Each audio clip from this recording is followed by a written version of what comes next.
شکر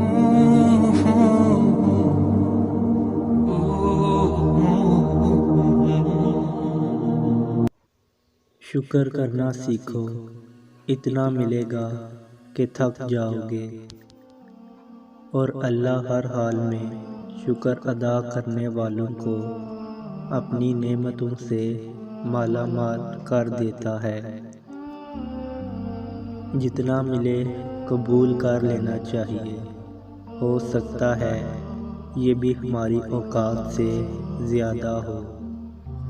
ہم تو گناہگار بندے ہیں، اس کا فضل تو ہر وقت ہمارے عیب چھپاتا ہے۔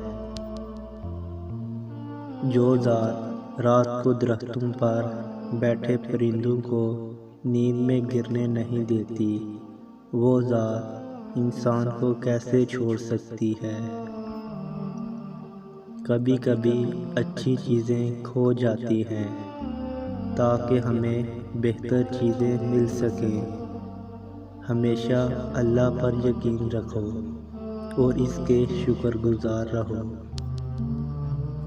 پھر ایک وقت آتا ہے جب دل سے ساری خواہشیں ختم ہو جاتی ہیں اور دل چاہتا ہے بس وہی ہو جو اللہ چاہتا ہے۔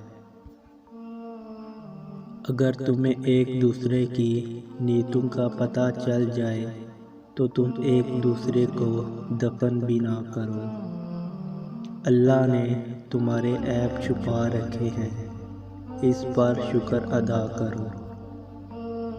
پوچھا گیا صبر جمیل کسے کہتے ہیں؟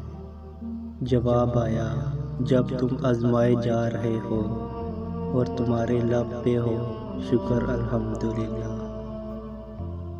نصیب کا لکھا مل کر رہتا ہے، کب کہاں کیسے یہ سب میرا رب جانتا ہے۔